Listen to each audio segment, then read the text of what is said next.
So let's begin a journey of learning. MBA, the personal MBA. When you read this book, it's the same thing. It's about numbers and graphs and statistics. No. The real personal MBA is of becoming a person with dignity, a person who's in control of his behavior, a person who is a person in the first place, not a professional, but a person who is professionalizing his personal life, getting himself organized, getting himself ready. Okay? So there's no point having an MBA and spending $7,000 to $10,000 a month over years and getting out of the university with an MBA degree and being totally clueless, hopeless, helpless, useless, and a horrible, mean person. I was a consultant for the presidency of Johnson & Johnson for more than 23 years. And whenever somebody came with an MBA from the United States, it was always a horrible experience. They were disgusting people, arrogant, and basically clueless of what was happening in Brazil. Their rich dad paid for them to study in the United States. And when they came to the company, they wanted all the best salaries, all the best benefits, but they were never there. They arrived after 9:30, 10 o'clock. They thought that they're the greatest, and they spent all their money on clothes. So this is what happens when you start showing off. It's one of the most horrible things that there is, showing off.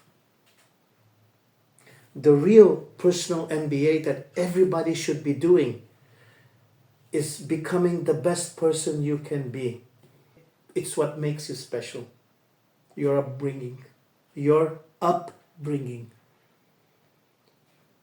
How you are brought up. This is very, very important. It doesn't matter your caste, how much money your family have, what they have. But if your behavior is really, really nice, you're valuable. The rest you can learn. It's learnable. Competencies, skills are learnable. Behavior, that's complicated. It's very, very complicated. So the personal MBA is really about you being the best person, the nicest, kindest, gentle person you can be. You will always be welcome. Second, why you? Why me? Why not? Why not? We are limitless. We are exponential. If you're open and ready, you can be the architect of your life, of your future. You can learn, you can get better, become better. Why me? I don't know. I had such a wonderful life.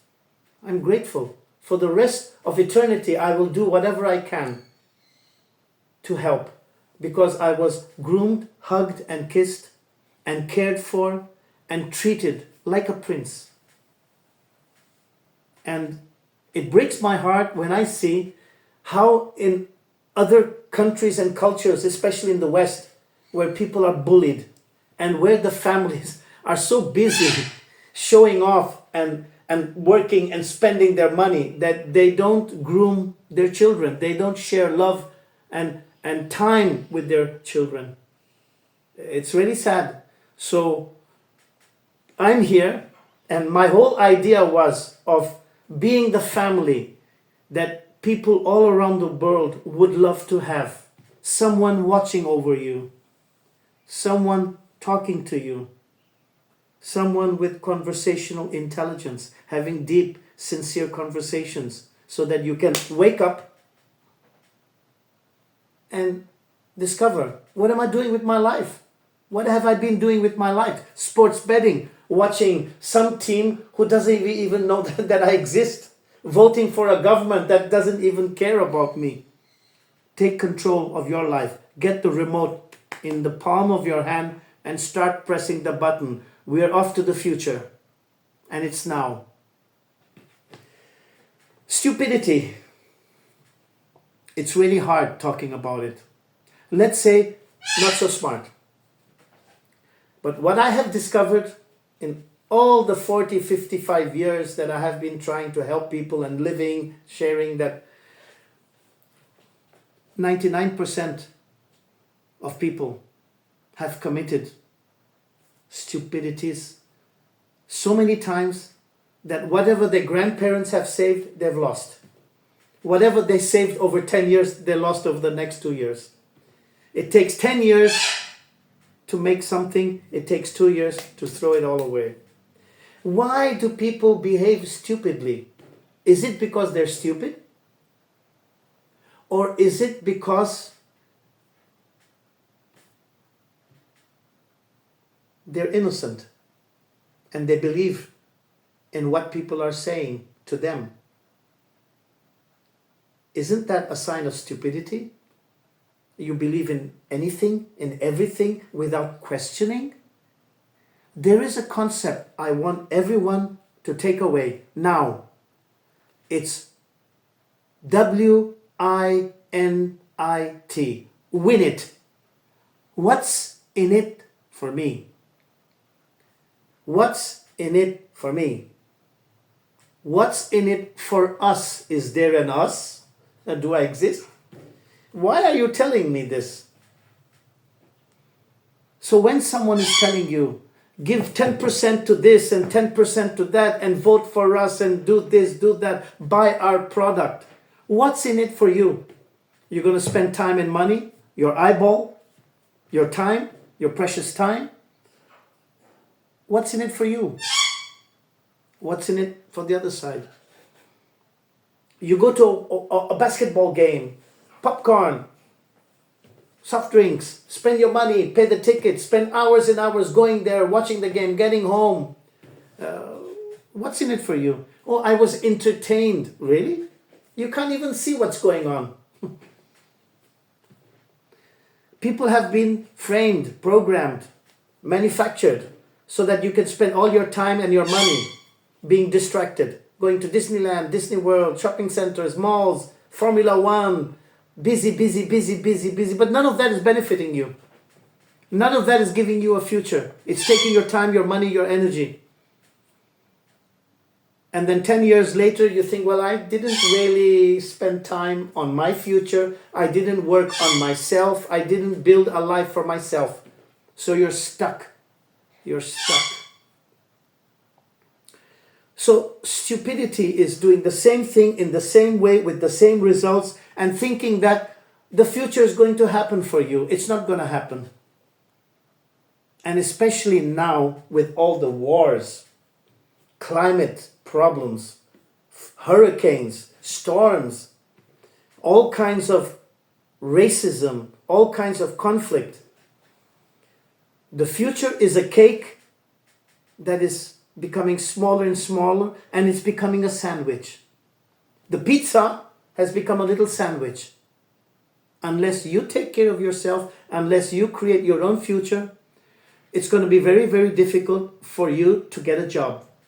And there's a new kid in town. There's a new kid on the block. He's called artificial intelligence, AI, artificial intelligence. And he doesn't get a salary. He doesn't get paid benefits. He works 24 hours, 7 days a week. And thousands and thousands and thousands of people are being fired and substituted by AI. So it's time to start getting smarter and better at getting smarter.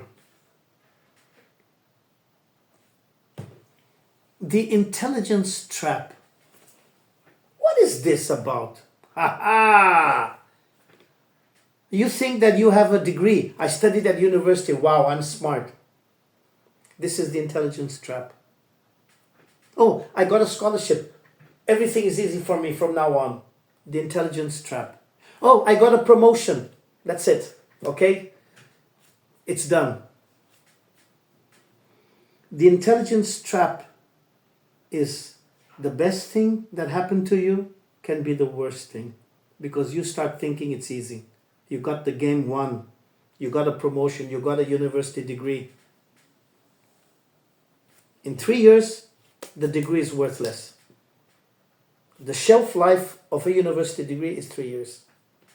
And today, a university degree in Europe won't help you if you want to do business with Africa, with South America, or with Southeast Asia.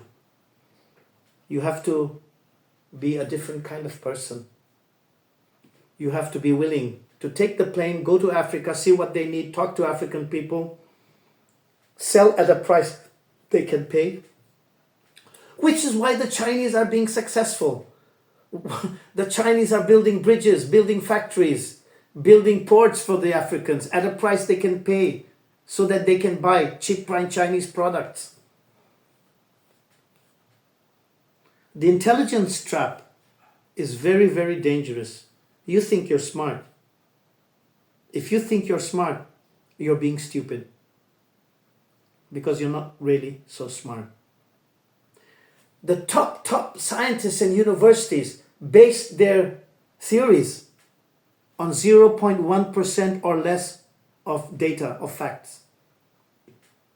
And they talk about dinosaurs, and they have a few fossils. 99.9% of fossils have not been discovered. I'm a geologist. I know what I'm talking about. I'm an anthropologist. I know what I'm talking about. I've been a consultant for 23 years for the presidency of Johnson & Johnson. They're clueless. They have no idea what they're doing. The chief executive officer is mama's boy. He's somebody's boy. They have a system which is working. It's inertia, okay? They've been doing things that way. It's like Coca-Cola for years and years and years. It goes on and on and on. But nobody has an idea of what's going on.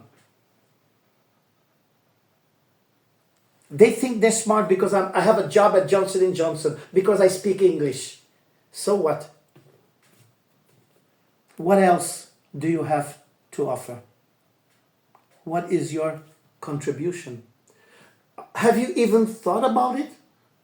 Have you even indulged yourself in this idea of that I have to have a contribution so that I can be a part of something, rather than just send it to me, entitlement, give it to me? The intelligence trap is really, really dangerous. Every day things are getting faster, more complex, more chaotic, and you think you got it figured out. You haven't even started figuring out life, people, cultures, what's going on. It's time to wake up. The last, future minds. What is this, a future mind? It's a kind of mentality where you look at 6 months, 2 years, 5 years, 10 years ahead. When the Americans asked Chu Enlai, who was Mao Zedong's right-hand man, what he thought about the French Revolution, and President Nixon, so arrogant, we had the French Revolution, what do you think about it? He said, it's too early to say. It's only about 200 years. It's too early to talk about it. So the time perspective for European people, for Western people, is 2 years, 3 years. Things happen over 200 years, 500 years, 1,000 years. So you have to get a better perspective on things. A future mind understands time traveling to the past, time traveling to the future. Read the book, The Time Machine. Read science fiction, pulp fiction. There are dimensions. The universe is alive. Probably there are millions and millions and millions of galaxies with living planets. We have to open our minds, open our eyes. This is a future mind, a person who's opening his eyes to the world in 5 years. What can I do today to prepare myself for helping in 5 years, in 10 years? Because it happens. It happens. Time flies. So a future mind is a very, very wonderful mind. It's a mind that's open to the future. And why do I think of the future all the time? Because it's there where I'm going to spend the rest of my life. I'll say it again because people don't seem to understand. I just think of the future all the time. Why? Because it's there where I'm going to spend the rest of my life, starting from tomorrow morning. So it's really important to start thinking about the future. And if you don't think about the future, you're going to worry because you didn't prepare and plan for the future. Okay. Cybernetics. Wow. Cybernetics. We are in the cyber age, the age of cybernetics. It's happened in the digital world. This book was written more than 20, 25 years ago. We are already there. It's the metaverse, it's the cloud, the multiverse, the quantum realm. There is something out there. It's very powerful. Life is alive. Unless you belong to the Walking Dead and you're working and looking at your cell phone and you have not lifted your head and realized life is alive. The plants grow. We eat fruit that's alive.